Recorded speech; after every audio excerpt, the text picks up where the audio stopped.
إن الحمد لله نحمده ونستعينه ونستغفره ونعوذ بالله من شرور أنفسنا وسيئات أعمالنا من يهده الله فلا مضل له ومن يضلل فلا هادي له وأشهد أن لا إله إلا الله وحده لا شريك له وأشهد أن محمدا عبده ورسوله يا أيها الذين آمنوا اتقوا الله حق تقاته ولا تموتن إلا وأنتم مسلمون يا أيها الناس اتقوا ربكم الذي خلقكم من نفس واحدة وخلق منها زوجها وبث منهما رجالا كثيرا ونساء واتقوا الله الذي تساءلون به والأرحام إن الله كان عليكم رقيبا أما بعد فإن أصدق الحديث كتاب الله وأحسن الهدي هدي نبينا محمد صلى الله عليه وآله وسلم وشر الأمور محدثاتها وكل محدثة بدعة وكل بدعة ضلالة اللهم صل على محمد وعلى آل محمد كما صليت على إبراهيم وعلى آل إبراهيم في العالمين إنك حميد مجيد السلام عليكم ورحمة الله وبركاته.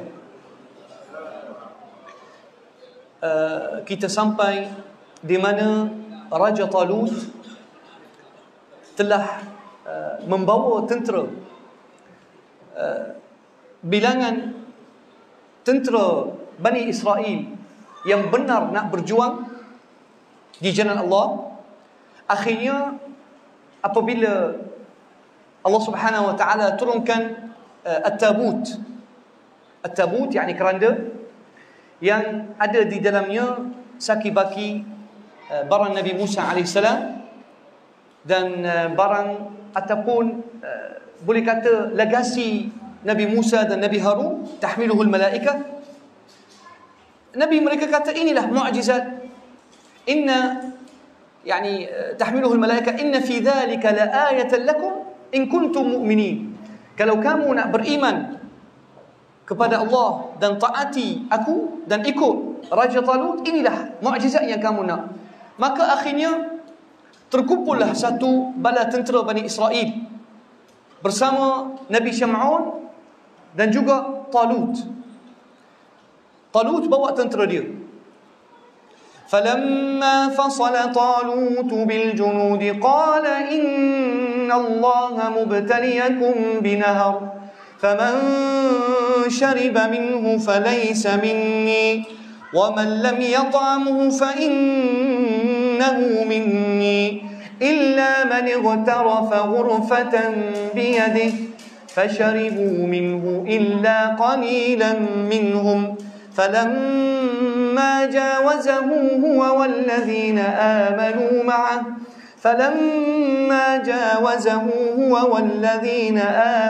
مَعَهُ قالوا لا طاقة لنا اليوم بجالوت وجنوده قال الذين يظنون أنهم ملاقو الله كم من فئة قليلة غلبت فئة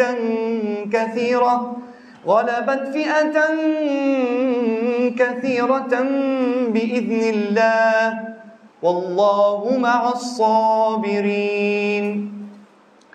Ujian pertama yang dihadapi oleh Bani Israel yang ada dalam tentera Talut, ada sungai. Sungai besar dan tentera Talut dah mula dahaga. Maka Talut kata kepada askar dia, "Inna Allaha mubtaliyakum binahar." Allah Subhanahu wa taala nak uji kesabaran kamu dan ketaatan kamu kepada aku.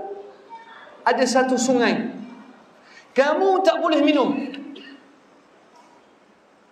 Tentera Talut tak boleh minum daripada sungai ini.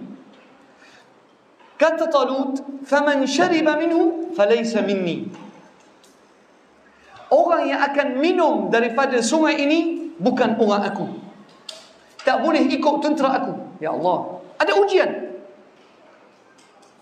Faman syariba minhu falaysa minni wa man lam yat'amhu fa innahu minni. Tapi gulungan yang tak, maksudnya mana-mana askar yang tidak minum daripada sungai tersebut, maka mereka boleh terus sertai tentera aku. Illa man ightarafa ghurfatan biyadih, dikecualikan orang yang hanya cedok minum sikit sahaja. Allah Subhanahu wa taala kata, "Fasharibu minhu illa qalilan minhum." Adakah Bani Israel mentaati perintah Talut? Tidak. Adakah Bani Israel sabar bila datang ujian pertama? Tidak. Adakah Bani Israel tidak, kebanyakan, adakah kebanyakan tentera Talut telah mentaati perintah raja mereka dan tidak minum air sungai? Tidak. Kebanyakan mereka gagal dalam ujian pertama. Bagaimana mereka nak menghadapi musuh sedangkan tak boleh mentaati pemimpin yang dilantik oleh Allah dan Rasul? Kat sini kita nak tengok ciri-ciri pemimpin yang sepatutnya ditaati oleh umat Islam. Yang inilah antara satu perkara yang umat Islam sentiasa tidak memahami. Mereka hanya ambil perkataan taat ulul amri, tapi taat Allah dan Rasul dia letak tepi, dia lompat terus. Sedangkan Allah Subhanahu wa taala sebut dalam surah An-Nisa, ya ayyuhalladzina amanu athi'u Allah wa athi'u Rasul wa ulil amri minkum. Allah Subhanahu wa taala mewajibkan mentaati Allah dulu. Nombor satu, taat Allah. Nombor kedua, taat Rasul. Kemudian mentaati pemimpin yang mentaati Allah dan Rasul. Tapi orang kita sekarang ni keluar mazhab baru, nak mazhab ulul amri. Saya tak pernah dengar setakat ni, tapi ni mazhab akhir zaman. Banyak mufti, kalau kita tanya dia, bukan Allah Subhanahu wa taala, Rasulullah bukan haramkan benda ini? Saya tanya seorang mufti, bukan Rasulullah sallallahu alaihi wasallam wajibkan rapat saf walau apa jua, kecuali kalau wabak bahaya kita sembahyang kat rumah, tak apa. Tahu tak jawapan apa? Jawapan mufti, taat ulul amri. Tak ada jawapan lain. Pening kita. Sebab mereka dah tak pakai taat Allah dan Rasul, tak ada dah. Mereka telah ibarat, inilah perangai Bani Israel, ibarat telah cicir ataupun telah gugurkan perkataan ya ayyuhalladzina amanu athi'u Allah wa athi'u Rasul. Al-Imam Mujahid ibn Jabr قال athi'u Allah Al-Quran, mentaati Allah yakni taati perintah Allah dalam Quran, wal Rasul mentaati Nabi Muhammad sallallahu alaihi wasallam di zaman hidup baginda, setelah baginda wafat mentaati sunnah Nabi Muhammad yang sahih. Wa ulul amri minkum fa in tanaza'tum fi syai', bila kamu berselisih faham dengan pemimpin, farudduhu ila Allah war Rasul. Hatta bila ada selisih faham dengan pemimpin ataupun ulul amri yakni ulama, kita akan terus tetap kembali kepada Al-Quran dan Sunnah. Pemimpin Bani Israel terang-terangan pemimpin lantikan Allah dan Rasul. Kan Allah Subhanahu, Nabi mereka kata, wa qala lahum nabiyuhum inna Allah qad ba'atha lakum Talut malika. Talut memang pemimpin yang dilantik oleh Allah. Allah Subhanahu wa taala melantik Talut. Jadi mereka wajib taat kat Talut. Seperti mana hadis rawahu Imam Muslim, Rasulullah sallallahu alaihi wasallam hantar satu kumpulan sahabat. Wa amara alaihim Abdullah ibn Hudhafah As-Sahmi radhiyallahu anhu. Rasulullah sallallahu alaihi wasallam utuskan satu rombongan sahabat kepada satu, yakni mereka jadi sebagai pemerisik. Pemimpin lantikan Rasulullah adalah Abdullah ibn Hudhafah As-Sahmi. Faqal ati'uhu. Rasulullah sallallahu alaihi wasallam kata kepada gulungan sahabat ini, taatilah pemimpin kamu Abdullah ibn Hudhafah As-Sahmi. Fakharaja bihim. Dia bawa Abdullah ibn Hudzafah bawa kumpulan dia. Hatta idza atau ala makanin fa'aghdabuhu fi syai'. Bila tentera kecil Rasulullah sallallahu alaihi wasallam yang diketuai oleh Abdullah ibn Hudzafah, mereka telah melakukan sesuatu yang menyebabkan Abdullah marah. Marah sangat. Faqala ijma'u li hataban. Abdullah ibn Hudzafah perintah mereka pergi cari hatab. Hatab yakni kayu api. Mereka pergi kumpul kayu api. Qal fa'auqidu nara, nyalakan api dekat kayu tersebut. Sahabat pun nyalakan api. Qala azamtu alaikum bima li min haqqi ta'ati alaikum an tadkhulu fi an-nar. Tiba-tiba Abdullah ibn Hudzafah radhiyallahu an, dia kata, aku wajib atas kamu, semua tentera ini, kamu campak diri kamu dalam api yang besar ni, kerana kamu kena taati atas aku, kena taat aku, mengikut perintah Rasulullah sallallahu alaihi wasallam. Maka sahabat masing-masing terkejut. Apa ni nak suruh kita campak diri dalam api? Ramai di kalangan sahabat kata, wallahi mattaba'na Rasulullah sallallahu alaihi wasallam illa haraban minan nar afanaqtahimun nar. Sahabat kata, kami ikut Rasulullah sallallahu alaihi wasallam supaya selamatkan diri daripada api. Macam mana ni ketua kami suruh kita masuk dalam api? Nampak tak? Ni yang orang Islam tak faham. Suruh kita campak diri dalam api, ni melampau. Maka sahabat, kebanyakan mereka kata, tak. Kebanyakan sahabat tidak ikut perintah Abdullah ibn Hudzafah Sahmi. Sebab perintah dia satu perintah yang melanggar hukum Allah. Walaupun Rasulullah sallallahu alaihi wasallam melantik Abdullah ibn Hudzafah, tapi kali ini dia suruh mereka bunuh diri. Dalam Islam tak boleh bunuh diri. Tak boleh. Maka sahabat bila balik ke Madinah semula, jumpa Rasulullah sallallahu alaihi wasallam, dan inilah betapa bertuahnya sahabat, sebab mereka boleh rujuk ke Nabi Muhammad sallallahu alaihi wasallam dalam apa jua urusan ataupun isu yang bangkit. Falamma raja'u ila al-Madinah, bila sahabat balik ke Madinah, sahabat mengadu kepada baginda alaihi salatu wassalam. Sahabat kata, ya Rasulullah, ketua kami suruh kami campak diri dalam api. Abdullah bin Hudzafah kata, ya Rasulullah, tengok dia orang tak ikut aku. Lalu Rasulullah sallallahu alaihi wasallam kata, wallahi law iqtahamun nar ma kharaju minha ila yaumil qiyamah. Kata Rasulullah sallallahu alaihi wasallam, demi Allah, kalau mereka taati suruhan perintah ketua ni, kalau mereka mentaati Abdullah ibn Hudzafah dan mereka campakkan diri dalam api yang mereka nyalakan, demi Allah mereka tak akan keluar daripada api ini sampai hari kiamat. Maksudnya mereka akan berdosa. Lalu Rasulullah sallallahu alaihi wasallam kata dengan kataan yang penting, innamat ta'atu fil ma'ruf. Mentaati dalam perkara yang baik. Innamat ta'atu fil ma'ruf. Mentaati pemimpin dalam perkara yang mentaati Allah dan Rasul dan perkara yang baik. Jelas tak? Ke tak jelas?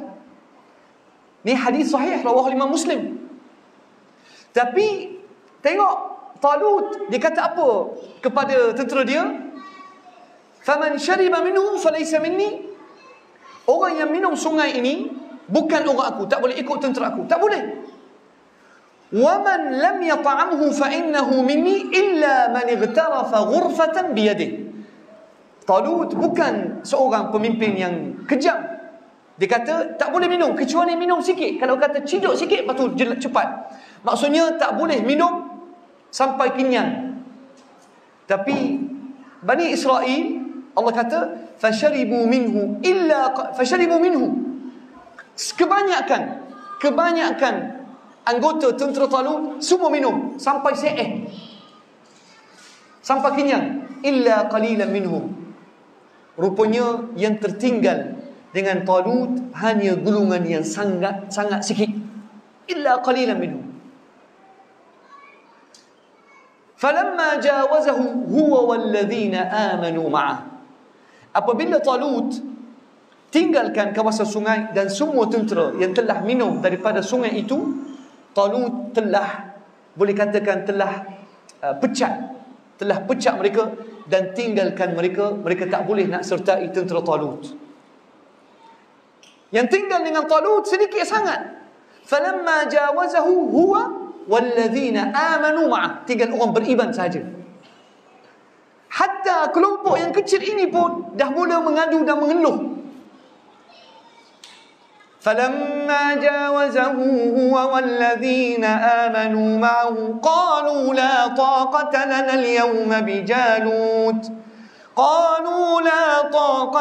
الْيَوْمَ بِجَالُوتَ وَجُنُودِهِ. Golongan yang beriman, yang tinggal, yang sedikit, yang tertinggal dengan Talut, mereka pun kata, Talut, kita dalam bilangan kecil kita ni tak boleh menghadapi tentera Jalut. Bagaimana kita yang sedikit ni, bagaimana bilangan tentera kita yang sedikit nak lawan tentera Jalut yang besar, yang kuat, yang ramai. Dalam satu hadis rawahu al-Bukhari min hadis al-Bara' ibn Azib, kata al-Bara' ibn Azib radhiyallahu an, kanat iddatu man baqiya ma' Talut ka'iddati ahli Badr. Bilangan tentera Talut di kalangan Bani Israel, bilangan mereka sama seperti bilangan sahabat Rasulullah sallallahu alaihi wasallam dalam peristiwa peperangan Badar, yakni 313. Sama. Sahabat Rasulullah sallallahu alaihi wasallam 300 menghadapi 1000. Tapi Allah Subhanahu wa taala beri kemenangan kepada bilangan yang kecil. Bila berlaku peperangan Badar? Fi Ramadan? Fi Ramadan. Ya salam. Sahih? Kalau saya takut silap. Fi Ramadan, na'am. Peperangan Badar. Kemenangan umat Islam, kemenangan Nabi Muhammad sallallahu alaihi wasallam dan para sahabat yang pertama di peperangan Badar. Allahu akbar. Mereka menang walaupun bilangan kecil, walaupun bekalan pun sedikit, persediaan pun sedikit. Tapi musyrikin Quraisy dengan bilangan besar, dengan tentera yang begitu, dengan bekalan, dengan pendekar-pendekar, dengan unta yang banyak, mereka kalah. Sebab lumrah ataupun sunnah kemenangan, teman-teman, bukan dikira ataupun diukur dengan bilangan. Tidak. Umat Islam tak akan menang dengan bilangan ramai. Tak akan. Sekarang ni umat Islam sedikit ke ramai? Ramai. Kita kuat ke hina? Kita hina. Sekarang ni mungkin kita tak sedar. Sekarang ni umat Islam di India dihina, ditindas. Nah, sekarang ni hari ni umat Islam di India dihina, ditindas. Wanita Islam di India pakai tudung, khususnya di kawasan selatan India. Kalau orang Hindu nampak wanita Islam yang pakai tudung, akan ditangkap, mungkin akan dipukul, mungkin akan dicabul hak kemanusiaan dia. Tapi mana umat Islam? Manakah umat Islam? Tak ada orang bantu pun. Mana Saudi? Saudi kaya dengan tentera yang penuh senjata yang banyak. Manakah Qatar? Manakah Emirat Arab Bersatu? Manakah tentera umat Islam? Kenapa tak pergi bantu umat Islam di India? Mana? Tak ada. Subhanallah. Kelemahan umat Islam dan penghinaan yang Allah Subhanahu wa taala bagi. Kan ada hadis Rasulullah sallallahu alaihi wasallam, hadis rawah Abu Dawud, hadis sahih. Qala Rasulullah sallallahu alaihi wasallam, "Idza tabaya'tum bil 'inah." Dengar ni. Dengar. "Idza tabaya'tum bil 'inah." Naam? Naam? Bil 'inah, naam. "Idza tabaya'tum bil 'inah." Naam. Yani bila kamu mula gunakan riba sebagai ganti jual beli, tak guna al-bay' tapi guna riba. Macam sekarang, idza tabayatum bil 'ina wa raditum biz zar', dan kamu terima untuk menjadi petani, sibuk dengan kerja ladang, cari duit masing-masing. Aku jaga perniagaan aku, hak lain aku tak peduli. Idza tabayatum bil 'ina wa raditum biz zar' wa akhadhtum bi aznabil baqar. Yani sentiasa duduk belakang lembu, duduk cara gabuk kebun, pergi kat kebun cara hak lembu. Tengok, wa akhadhtum bil baqar sallatallahu alaikum dhullan. Nah, wa taraktumul jihad. Barakallahu fik. Barakallahu fik. 4. Idza tabayatum bil 'ina wa raditum biz zar' wa akhadhtum adnab al baqar wa taraktumul jihad sallatallahu alaikum dhullan la yanzi'uhu ankum hatta ta'udu ila dinikum. Ni 4 kesilapan besar umat Islam. Terjerumus dalam riba, urusan perniagaan riba sentiasa, terima untuk hanya duduk dalam kebun, jaga ladang, jaga pokok, sentiasa duduk belakang lembu, itik, angsa, duduk jaga kambing, dan tinggalkan jihad di jalan Allah Subhanahu wa taala. Maka Allah Subhanahu wa taala akan meletakkan atas kamu penghinaan yang sangat dahsyat. Tidak akan hilang penghinaan ini hatta ta'udu ila dinikum, sampai kamu kembali kepada agama kamu betul-betul. Dan inilah keadaan umat Islam. Dan ada hadis satu lagi, hadis sahih, qala Rasulullah sallallahu alaihi wasallam, satatada'a 'alaikumul umam kama tatada'a al-akalatu ila qas'atiha. Umat-umat dunia akan berebut dan musuh Islam akan berpusu-pusu, akan serang kamu seperti orang yang lapar, pelahap akan serang satu dulang ada nasi dan ayam. Maksudnya umat Islam ni, negara Islam akan dipecah belah, tanah umat Islam akan dirampas, umat Islam akan dibunuh, darah seorang Muslim akan jadi murah seperti darah cair, seperti air.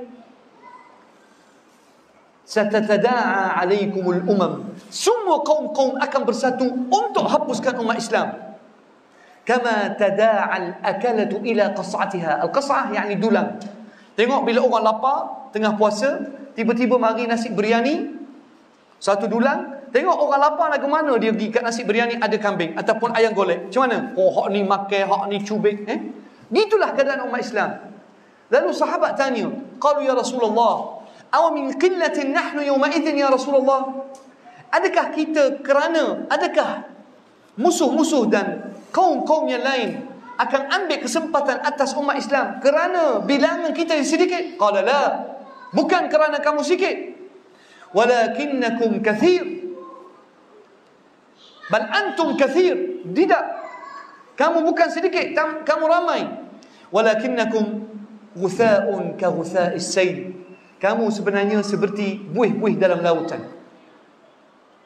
Wala yanzi'anna Allahu min suduri aduwikumul bahabata minkum, dan Allah Subhanahu wa taala akan cabut perasaan gerung daripada hati musuh kamu. Wala yaqdhifanna Allahu fi qulubikumul wahan, dan Allah Subhanahu wa taala akan campak perasaan takut dalam hati. Qulna wa mal wahanu ya Rasulullah, apakah itu perasaan takut? Qal hubbud dunya wa karahiyatul maut, cinta dunia, takut mati. Itulah keadaan kita sekarang. Saya ingat bila berlaku krisis umat Islam di Uyghur, yakni Turkmenistan Timur, mereka ni Islam, mereka orang Islam. Krisis mereka bermula tahun 2015, makin berterusan sampai tahun 2016. Kemuncak krisis mereka 2016, masa tu Muhammad Ibn Salman, timbalan putra, yakni anak Raja Salman. Kesian umat Islam di Uyghur, ketua-ketua mereka utuskan satu surat meminta pertolongan Saudi. Mereka ingat Saudi ni akan bantu. mereka utuskan satu surat khas kepada Muhammad bin Salman. Mintalah bantulah kami. Ramai umat Islam di kalangan kami dibunuh, dipenjara. Umat Islam diigor, tak boleh puasa. Umat Islam diigor, disekat daripada masjid, tak boleh nak salat. Tiba-tiba Muhammad bin Salman 2016 pergi buat lawatan ke China, bertemu dengan Presiden China. Tahu tak dia kata apa? Dalam berita yang keluar dekat Al-Arabiyah, Muhammad bin Salman kata, dia bagi tahu Presiden China ketika itu, dia kata, puak-puak Igor yang pemberontak ini, pengganas, hapuskanlah mereka. La haula wala quwwata illa billah. Muhammad bin Salman, Islam ke tak Islam dia ni? Bukan Islam. Nampak dia Islam, tapi dia ketua munafik. Umat Islam di Igor minta bantuan awak, tapi akhirnya awak menyokong kerajaan China supaya hapuskan puak-puak Igor. Ya Allah. Lalu China makin berani, dan China telah buat penjara yang paling besar di Igor, di mana memuatkan 1 juta umat Islam. Dan kalau kita tengok 2019, sebelum Allah Subhanahu Wa Taala turunkan azab dan berlaku pandemik ni, umat Islam Igor, masjid mereka jadi muzium. Hatta orang Igor yang ada janggut, mereka terpaksa cukur. Kalau tidak ditangkap. Di manakah umat Islam? Manakah tentera Saudi? Wala haula wala quwwata illa billah. Jadi inilah keadaan umat Islam. Umat Islam tak akan menang dengan bilangan yang ramai. Tengok Talut, berapa orang ikut dia? Sedikit je. Sedikit sangat. Falamma jawazahu huwa walladhina amanu ma'ah qalu la taqata lana al-yawma bi Jalut wa junudihi. Kelompok yang kecil ini, mereka kata, hari ini kita tak boleh nak melawan tentera Jalut. Tapi rupanya ada lagi kelompok kecil lagi yang beriman. Qala alladhina yadhunnuna annahum mulaqullah kam min fi'atin qalilatin ghalabat fi'atan kathiratan biiznillah. Orang yang betul-betul iman mereka kuat, dan mereka yang betul-betul nak mati syahid, mereka ni tahu. Dan qala alladhina yadhunnuna annahum mulaqullah, kelompok yang pergi berjuang dengan Talut, yang mereka tahu mereka tak akan balik ke keluarga masing-masing. Mereka tahu mereka akan bertemu Allah dalam medan pertempuran. Mereka kata, kam min fi'atin qalilah ghalabat fi'atan kathiratan biiznillah. Lumrah sunnatullah, lumrah ciptaan Allah. Biasanya kelompok yang kecil yang beriman dan ada akidah yang mantap akan mengalahkan tentera yang ramai. Tapi mesti ada iman, dan mesti ada tawakal pada Allah. Biiznillah, wallahu ma'as sabirin. Dan Allah Subhanahu Wa Taala akan bersama orang yang sabar dan sentiasa tidak akan putus harapan dengan bantuan Allah Subhanahu Wa Taala. Dan mereka doa, wallahu ma'as sabirin. Kemudian ayat dia seterusnya, فَلَمَّا بَرَزُوا لِجَالُوتَ وَجُنُودِهِ قَالُوا رَبَّنَا أَفْرِغْ عَلَيْنَا صَبْرًا وَثَبِّتْ أَقْدَامَنَا وَانْصُرْنَا عَلَى الْقَوْمِ الْكَافِرِينَ. Bila dua tentera bertemu, orang beriman ini doa, قَالُوا رَبَّنَا أَفْرِغْ عَلَيْنَا صَبْرًا, ya Allah bagilah kami sabar. وَثَبِّتْ أَقْدَامَنَا, kekallah kaki kami atas tanah, bagi kami tidak lari daripada bila bertemu dengan musuh. وَانْصُرْنَا عَلَى الْقَوْمِ الْكَافِرِينَ. Allah kata, fahazamuhum biiznillah. Tentera Talut yang sedikit kalahkan tentera Jalut yang ramai dengan izin Allah. Fahazamuhum biiznillah. Wa qatala Daud Jalut. Ketika itulah muncul seorang nabi yang hebat, iaitu Nabi Daud alaihi salam. Siapa yang dapat bunuh ketua tentera musuh? Daud alaihi salam dapat membunuh Jalut. Wa qatala Daud Jalut wa ataahu Allahul mulka wal hikmah. Dan Allah Subhanahu Wa Taala kemudian bagi kerajaan dan pemerintahan kepada Nabi Daud. wa 'allamahu mimma yasha. Dan Allah Subhanahu wa taala bagi ilmu banyak kepada Nabi Daud. Insya-Allah kisah Nabi Daud akan muncul nanti insya-Allah. Cuma tuan-tuan rahmati Allah, itulah kena ingat para pengikut kebenaran, orang yang ikut Nabi dan sunnah, khususnya di zaman kita ni adalah sedikit sangat-sangat. Sekarang ni tengok, kalau awak ajak umat Islam ikut sunnah, apa awak akan dituduh? Faham sendiri. Bila awak mengajak umat Islam untuk mentaati perintah Rasulullah, akan dipanggil sebagai Khawarij, Wahabi, melawan perintah pemerintah, macam-macam. Sedangkan tengok hadis ini insya-Allah, hadis yang sahih riwayat Bukhari. Tengok betapa pentingnya mentaati Rasulullah sallallahu alaihi wasallam. Hadis Jabir radhiyallahu anhu qala Rasulullah sallallahu alaihi wasallam, ja'at malaikatun ila Rasulillah sallallahu alaihi wasallam. Malaikat datang ke Rasulullah wa huwa naim. Ketika Rasulullah sallallahu alaihi wasallam tidur, malaikat datang. Hadis ini riwayat Bukhari wa Muslim wa Abu Dawud wa Tirmizi wa Nisa'i. Malaikat turun, jumpa Rasulullah, Rasulullah tidur. Faqalu inna sahibakum naim. Malaikat kata, Muhammad tidur. Wa qala ba'dhum inna al-'ayna na'imah wal qalba yaqdhan. Tapi sebahagian malaikat lain kata hanya mata Muhammad yang tidur, tapi hati dia sedar. Qalu inna li sahibikum hadha mathalan fadribu lahu mathala. Malaikat kata, sahabat kamu ni, yakni Muhammad sallallahu alaihi wasallam, ada satu contoh. Cubalah sebut contoh dia. Apakah contoh Muhammad ni? Muhammad ni ada satu ibarat. Qalu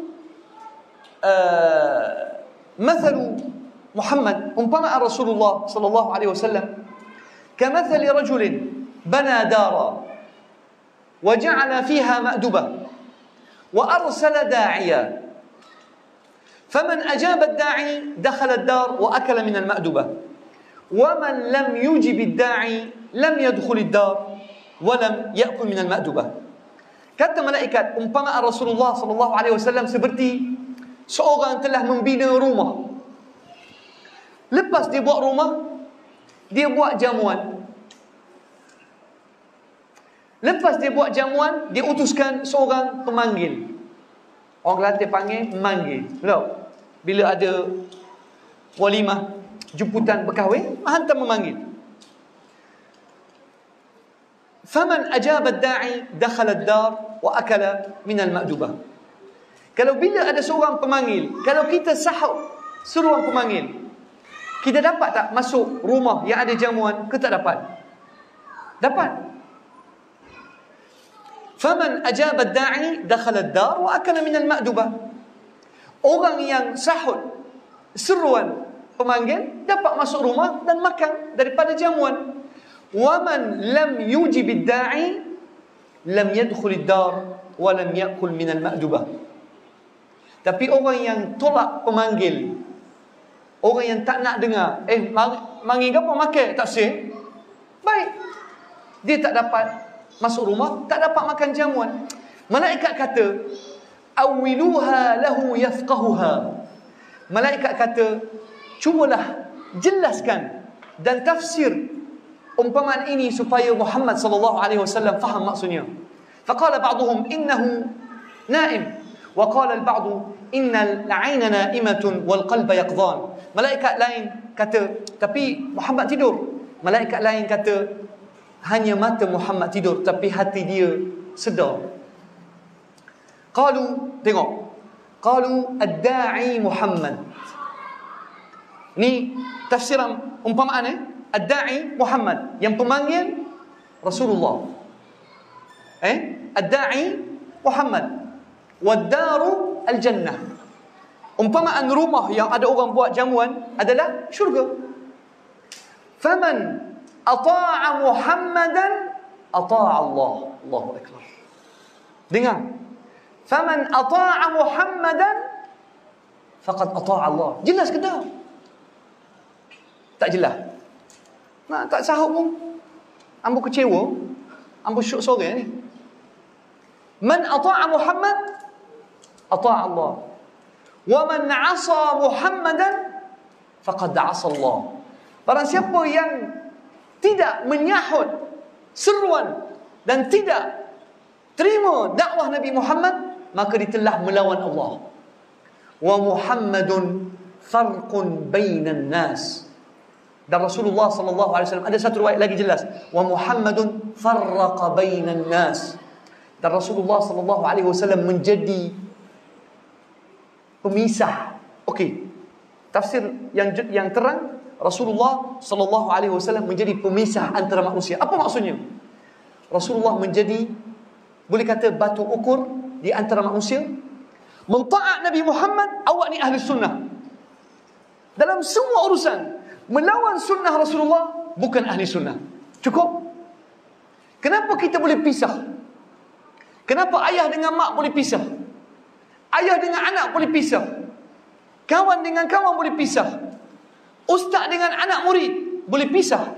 Kerana sunnah.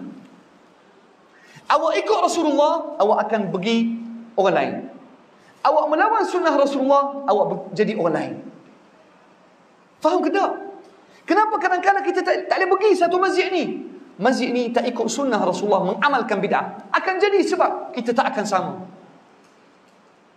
Ingat, wa Muhammadun farraqa bainan nas.